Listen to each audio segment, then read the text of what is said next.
Heroine जब हीरोआ के थप्पड़ मारे ली तो प्यार हो जाला। हेलो गाइस, आप लोग कैसे हो? उम्मीद करता हूँ आप लोग सही होगे। तो मेरा नाम है सनी और आप जुड़ चुके हैं सनी के रिव्यू चैनल में। तो गाइस, आज फिर से एक मूवी रिव्यू लेकर आया हूँ जिसका नाम है श्री 420 खेसारी लाल सुपरस्टार के बारे में। तो गाइस, इनका कंपेयर किया जा रहा है नेटवर्क लाल से, जो नकली डॉक्यूमेंट बनाकर ताजमहल, लाल किला और इंडिया गेट को बेच दिए थे अंग्रेज़ों से। तो नेटवर्क लाल बड़े ही फ्रॉड थे गाइस, फर्जी डॉक्यूमेंट बनाकर ताजमहल और इंडिया गेट और मतलब ऐसे से कई थे, लाल किला जो बेच दिए थे फर्जी डॉक्यूमेंट बनाकर। तो उसी का कंपेयर यहाँ पर किया जा रहा है खेसारी लाल यादव के इस मूवी में।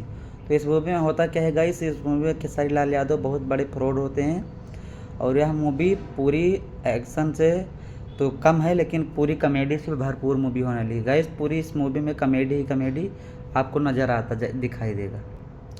तो गाइस, इस मूवी की बात करें तो गाइस, इस मूवी में होने वाली हैं मेन हीरोइन मधु शर्मा और एक है, उसका नाम नहीं मालूम है, एक हीरोइन और है। तो गाइस, इसमें संजय पांडे का भी रोल किया गया है बहुत बेहतरीन अंदाज से गाइस। वो हालांकि वो खलनायकी का रोल करते हैं तो ज़्यादा अच्छा लगता है, लेकिन जो एक्टर सही रहता है उनको कोई सा भी रोल दे दो वो अच्छे से भूमिका निभाते हैं गाइस, बहुत ही अच्छा रोल करते हैं।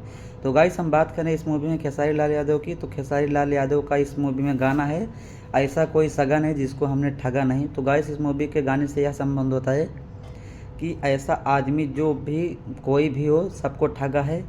बाकी इस मूवी की बात करें गाइस तो इस मूवी को डेढ़ से दो साल हो गए शूटिंग करते हुए। मूवी रिलीज होने वाली है गाइस लगभग अक्टूबर तक, शुरू में अक्टूबर तक आ जाएगी। मूवी डेट आ गया है गाइस 29 सितंबर अक्टूबर को शायद आ गया है गाइस। तो आप लोग कैसे, उम्मीद करता हूँ आप लोग सही होंगे। तो गाइस, इस मूवी के बारे में जानकारी लेने के लिए तो खेसारी लाल यादव की इस मूवी को 1.5 साल से शूट किया जा रहा था, तो ये बन चुकी है। बाकी जिस डायरेक्टर ने इस मूवी को शूट किया, इस मूवी को सुपरस्टार पवन का भी इस मूवी ने कंपनी ने शूट किया था इस मूवी, मतलब उस मूवी को। तो उस पवन सिंह का मतलब अच्छा किरदार था उस मूवी में, अच्छा तो बारे में अच्छा सुपरस्टार बन गए थे। बाकी इनको देखना चाहिए इस मूवी को, हालांकि ये मूवी हिट ही होगी क्योंकि इस मूवी को कंपनी डायरेक्टर बहुत अच्छे तरीके से भूमिका निभाया है गाइस। तो गाइस, हम बात करें मूवी की कहानी की, तो गाइस हम बात करें इस मूवी की कहानी की, तो कहानी का रिव्यू पर आते हैं गाइस, स्टोरी मूवी के रिव्यू पर आते हैं। तो एक खेसारी जी होते हैं जिनकी माता पिता नहीं होते हैं। ट्रेलर के रिव्यू के थ्रू यही आया है कि इनके जो है माता श्री खाली रहते हैं और पिताजी नहीं रहते हैं, और यह चोरी करके दूसरों को उल्लू बनाकर ऐसे ही काम से काम चलाते थे। तो एक दिन होता क्या है गाइस, एक जाते हैं प्रिंसिपल के यहाँ, मतलब स्कूल खोला रहता है, प्रिंसिपल के यहाँ जाते हैं और बोलते हैं फीस आप मुझको जमा करना है, लेकिन मेरे पास फीस नहीं है। तो प्रिंसिपल बोलता है तो लाओ ना फीस। बोलते हैं मुझको 1 लाख रुपए दे दो, मैं कुछ दिनों में लेकर चलाऊँगा तो आप सबको मिल जाएगा। तो प्रिंसिपल नहीं देता, लेकिन बहुत ही मतलब मनाने के बाद प्रिंसिपल को मनाते हैं और किसी तरह से मांग लेते हैं। प्रिंसिपल भी मतलब उस तरह इमोशनल में आकर दे देता है, तो समझ लो उनको ठग ही लिए, उनको तो दोबारा पैसा मिलना नहीं है। तो इसी कारण इसी तरह एक पुलिस वाले को भी ठगा था 50,000 1 लाख रुपए लेकर, पुलिस वालों को भी ठगा, वकील को भी ठगा, संजय पांडे जिसमें कॉमेडी करते हैं उनको भी ठगा है। और बात तो इतनी बड़ी करते हैं कि बाहुबली की इस मूवी में मेरा हाथ है। जब बाहुबली मूवी रिलीज होगी तो उसमें 500 करोड़ का टैक्स मतलब GST कटेगा और मुझको मिलेगा, डायरेक्ट करता है। और बोलता है कि जिस दिन सूर्यवंशम मूवी 2 आ जाएगी अमिताभ बच्चन की, उस मूवी में हमको पूरा पैसा मिलेगा, उस दिन को सब पूरा पैसा सबका दे दूंगा जिसका लिया हूँ। तो गाइस, इस मूवी में यही समझ में आता है कि सबको इस मूवी में ठगता ही रहता है खेसारी लाल यादव। तो गाइस, इस मूवी में सबको ठगते ही रहते हैं खेसारी लाल यादव। तो बाद में उनके साथ ऐसा कुछ होता है कि वह ज़िंदगी भर पछताते हैं। तो गाइस, आप लोग ध्यान से सुनिएगा, वीडियो के अंत तक बने रहिएगा, मैं step by step story review कर देता हूँ गाइस। तो होता है क्या, एक पंडित के पास जाते हैं और अपनी कुंडली दिखाते हैं। तो कुंडली देखकर बोलता है पंडित आपके तो कुंडली में छेद है। तो बोलते हैं क्या, क्यों, कैसे छेद है? तो बोलते हैं आपको ऐसी लड़की से शादी करनी पड़ेगी जो ज़्यादा दिन ना चले, मृत्यु हो जाए जिसकी, उससे शादी करो, उसके बाद आप नई शादी कर लो, ये सब ठीक रहेगा तुम्हारी कुंडली के लिए। तो खेसारी लड़की ढूंढने चालू कर देते हैं। पंडित जी एक जगह पर ले जाते हैं शादी करने के लिए उनको, खेसारी लाल यादव को।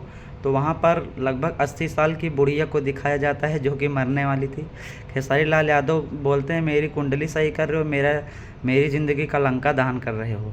तो ऐसे बोलते हैं पंडित जी, तो हंस पड़ते हैं और बोलते हैं चलो फिर आपको नहीं पसंद है तो फिर दूसरी लड़की ढूंढेंगे। बोलते हैं हाँ दूसरी लड़की ढूंढो, इस लड़के से कौन शादी करेगा जिससे मेरी एक भी वो ना हो।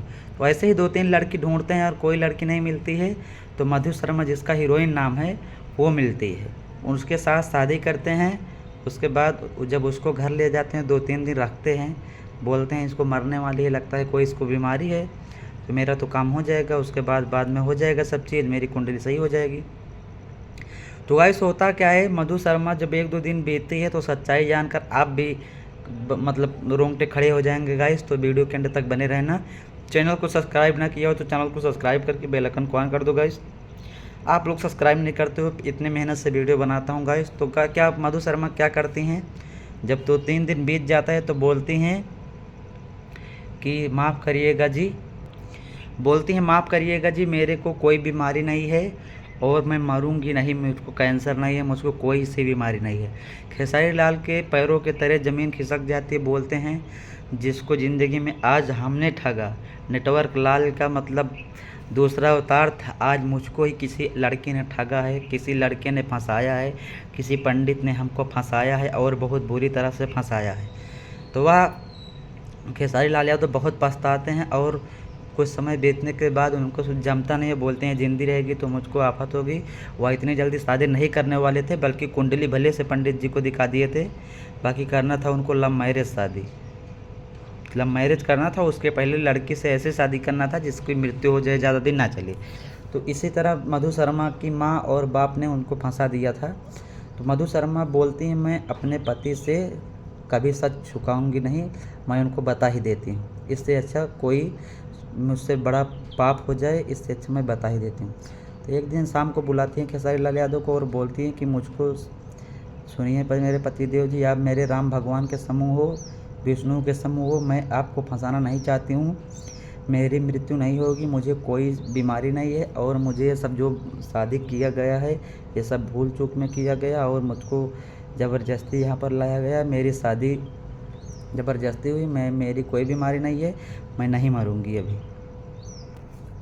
बोलती मैं नहीं मरूंगी। तो खेसारी लाल बोलते हैं चलो ठीक है, जो तुमने गलती किया है तो उसका तो बर्ताव करना ही पड़ेगा। तो उसके माँ बाप के पास जाते हैं और बोलते हैं आपकी बेटी क्या बोल दी, आप सब ने मेरे साथ धोखा किया, इतना बड़ा धोखा करने से पहले एक बार सोचा नहीं कि मैं दुनिया को ठग रहा हूँ और आप लोग मुझको ठग रहे हो। तो खेसारी लाल गुस्से में आकर बोलते हैं कि चलो हम तलाक देंगे। तो लड़की की माँ बोलती है चलो कोई बात नहीं है, मैं तलाक देने के लिए राज़ी हूँ, अगले महीने हम अपने बेटे का तलाक देंगे। तो मधु शर्मा देख लो गाइस, इतने प्यार से और इतने संस्कार से सीता की तरह अपने पति को मानती थी। कुछ दिन में उनके पति भी उनकी चपेट में आ गए, तो वह उनको भी उनसे प्यार हो गया मधु शर्मा से, जो दुल्हन लाए थे खेसारी लाल को, उन्हीं से प्यार हो गया।